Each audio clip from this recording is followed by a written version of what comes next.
मित्रों नमस्कार।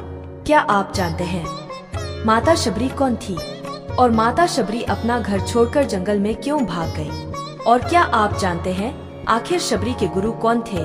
क्यों सालों तक शबरी श्री राम की प्रतीक्षा करती रही और कैसे वो राम की भक्ति में लीन हो गई? तो दोस्तों, अगर आप इस कहानी को नहीं जानते तो आइए हम आपको विस्तार से बताते हैं। तो दोस्तों, वीडियो को लास्ट तक जरूर देखें।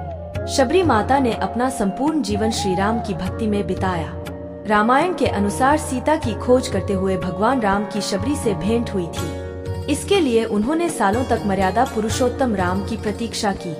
रामायण के उस कहानी को तो सभी जानते हैं कि श्री राम ने शबरी के हाथों से बेर खाए थे। लेकिन क्या आप जानते हैं आखिर किसने शबरी माता को श्री राम की भक्ति का वरदान दिया था? क्यों सालों तक शबरी श्री राम की प्रतीक्षा करती रही? आइए जानते हैं इन सवालों के जवाब। बात भगवान राम के जन्म से पहले की है, जब भील आदिवासी कबीले के मुखिया अज के घर बेटी पैदा हुई थी। उसका एक नाम शमान और दूसरा नाम शबरी रखा गया। शबरी की मां इंदुमती उसे खूब प्यार करती थी। बचपन से ही शबरी पशु पक्षियों की भाषा समझकर उनसे बातें करती और जब शबरी की मां उसे देखती तो कुछ समझ नहीं पाती थी। कुछ समय बाद एक पंडित ने शबरी के परिवार को बताया कि वह आगे चलकर सन्यासी बन सकती है। इस बात का पता चलते ही शबरी के पिता ने उसका रिश्ता तय कर दिया।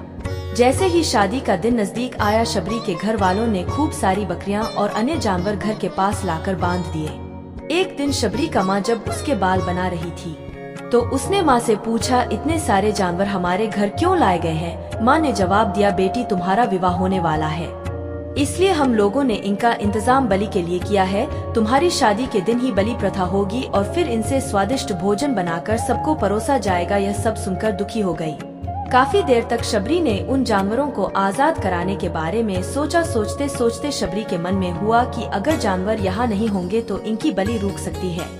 ऐसा नहीं हुआ तो मेरे घर से कहीं चले जा आने पर ही यह बलि रुकेगी। जब मैं नहीं रहूंगी तब ना विवाह होगा और ना ही बलि प्रथा। इससे मासूम जानवर बच जाएंगे। इसी सोच के साथ जानवरों को रखी गई जगह पर शबरी पहुंची। उसने सोचा कि उन्हें खोल देती हूँ, लेकिन वह ऐसा नहीं कर पाई। उसके बाद शबरी जंगल की तरफ भागने लगी। वहाँ करीब 10,000 ऋषि रहा करते थे। शबरी को लगा कि वह भी इसी जंगल में किसी तरह ऋषि मुनियों की सेवा करके अपना जीवन जी लेगी। वह चुपचाप उसी जंगल में एक हिस्से में किसी तरह से रहने लगी। शबरी रोजाना ऋषि मुनियों की झोपड़ी के आगे झाड़ू लगाती और हवन के लिए लकड़ियां भी लाकर रख देती जाती। मुनियों को समझ नहीं आ रहा था कि जंगल में उनके काम अपने आप कैसे हो रहे हैं। एक दिन शबरी को किस ऋषि ने देख लिया। उसे देखते ही उसका परिचय पूछा। जैसे ही शबरी ने बताया कि वह भील आदिवासी परिवार से संबंध रखती है तो उसे ऋषियों ने खूब डांट लगाई। शबरी को इस बात का बिल्कुल भी पता नहीं था कि उसकी जाति छोटी है और उसे आशियों द्वारा जाति की वजह अपमान सहन करना पड़ेगा। इतना सब होने के बाद भी शबरी हर ऋषि मुनि के दरवाजे पहुंचती और उनके आंगन में झाड़ू लगाकर उनसे गुरु दीक्षा देने के लिए कहती। हर कोई शबरी को उसकी जाति की वजह से अपने आश्रम से भगा देता था। ऐसा होते होते काफी समय बीत गया। उसके बाद शबरी मतंग ऋषि की कुटिया में पहुंची। वहां पहुंचकर मतंग ऋषि को शबरी ने बताया कि वह उनसे गुरु दीक्षा लेना चाहती है। उन्होंने खुशी खुशी उसे अपने गुरुकुल में रहने दिया और भगवान से जुड़ा ज्ञान देते रहे। शबरी ने भी अपने गुरु मतंग ऋषि की सेवा करने में कोई कसर नहीं छोड़ी। वह गुरुकुल के भी सारे काम करती थी। शबरी से खुश होकर मतंग ऋषि ने उसे बेटी मान लिया था। समय के साथ मतंग ऋषि का शरीर बूढ़ा हो गया। उन्होंने एक दिन शबरी को अपने पास बुलाया और कहा, बेटी मैं अपना देह त्यागना चाह रहा हूँ। बहुत साल हो गए इस शरीर में रहते रहते। शबरी ने दुखी मन से कहा, आपके ही सहारे में इस जंगल में रह पाई हूँ, आप ही चले जाएंगे तो मैं जीकर क्या करूँगी? आप अपने संग मुझे भी ले जाइए, मैं भी देह त्याग दूंगी। मतंग ऋषि ने जवाब दिया, बेटी तुम्हें चिंता करने की जरूरत नहीं है। राम तुम्हारी चिंता करेंगे और ध्यान भी रखेंगे। शबरी ने राम का नाम सुनने के बाद पूछा, वह कौन है और उन्हें मैं किस तरह से ढूंढूंगी? मतंग ऋषि ने बताया, राम कोई और नहीं भगवान है। वह तुम्हें सारे अच्छे कर्मों का फल देंगे।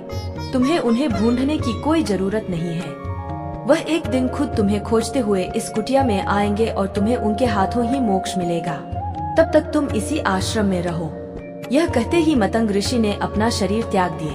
शबरी के मन में मतंग ऋषि के जाने के बाद से एक ही बात थी कि भगवान राम स्वयं उससे मिलने आएंगे। वह रोज भगवान राम से मिलने के लिए बाग से अच्छे अच्छे फूल लाकर पूरा आश्रम सजाती और भगवान के लिए बेर तोड़क लाती। भगवान के लिए बेर चुनते हुए शबरी उन्हें चख लेती थी ताकि भगवान वह सिर्फ मीठे बेर ही खाएंगे।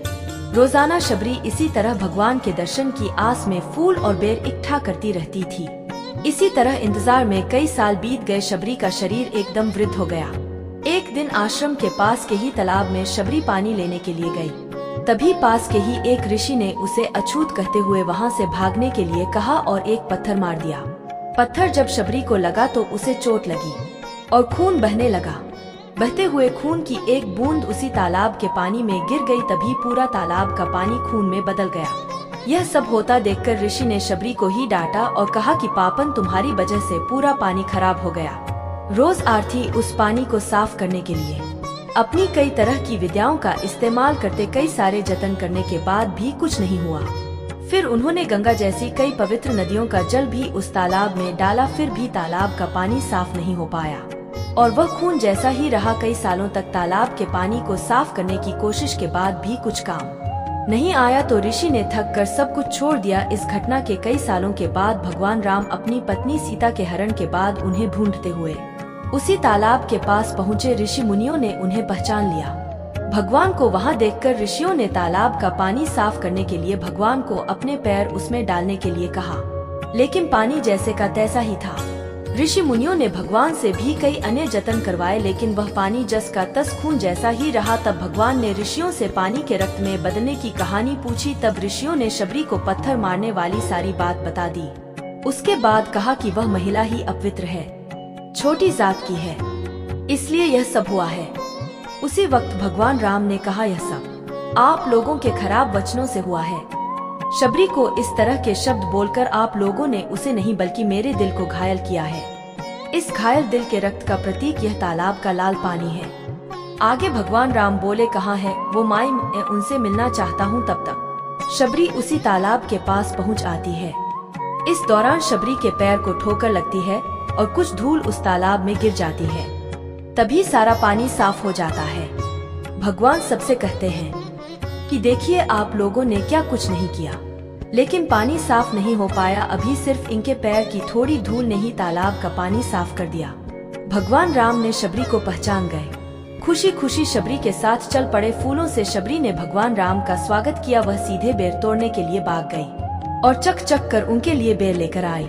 उन्होंने बड़े ही आदर से उन्हें प्रणाम करके शबरी ने कहा, भगवान आप मेरे साथ कुटिया में चलिए। भगवान प्यार से भगवान राम और उनके भाई लक्ष्मण को बेर दिए। भगवान राम ने भी उतने ही प्यार से बेर को खाना शुरू किया। तभी बेर देखकर मुंह बनाते हुए लक्ष्मण ने कहा, भैया यह बेर झूठे हैं, इन्हें आप कैसे खा सकते हैं।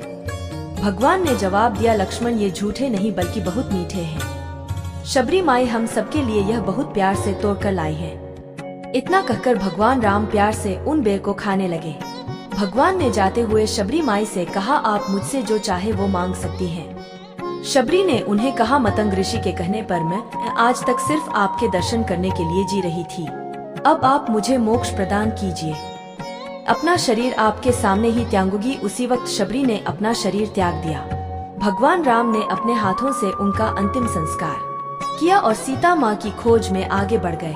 लगा कहानी से सीख सच्ची श्रद्धा हो तो इस तरह से ऋषि मतंग की बात सच साबित हुई और शबरी को भगवान राम के दर्शन भी हुए। तभी से भगवान राम को शबरी के राम भी कहा जाने लगा। भगवान के दर्शन जरूर होते हैं।